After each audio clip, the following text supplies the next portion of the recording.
Magandang hapon. Welcome sa Lotto Result Today PH. Narito ang mga resulta para sa 5 p.m. draw, Wednesday, March 11, 2026. Para sa resulta ng 2D Lotto, 25 at 24.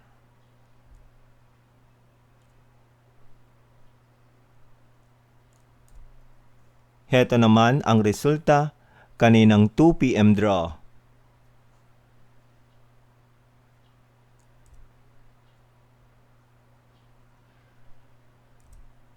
Para sa resulta ng 3D Lotto, 2, 5, at 8.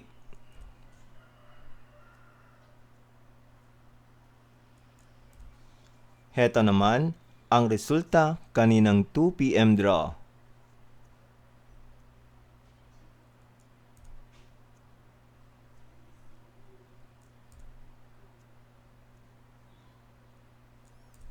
At yan ang mga resulta ngayong 5 p.m. draw. Para lagi kang updated sa mga Lotto draw result, mag-like and subscribe. Maraming salamat sa panonood.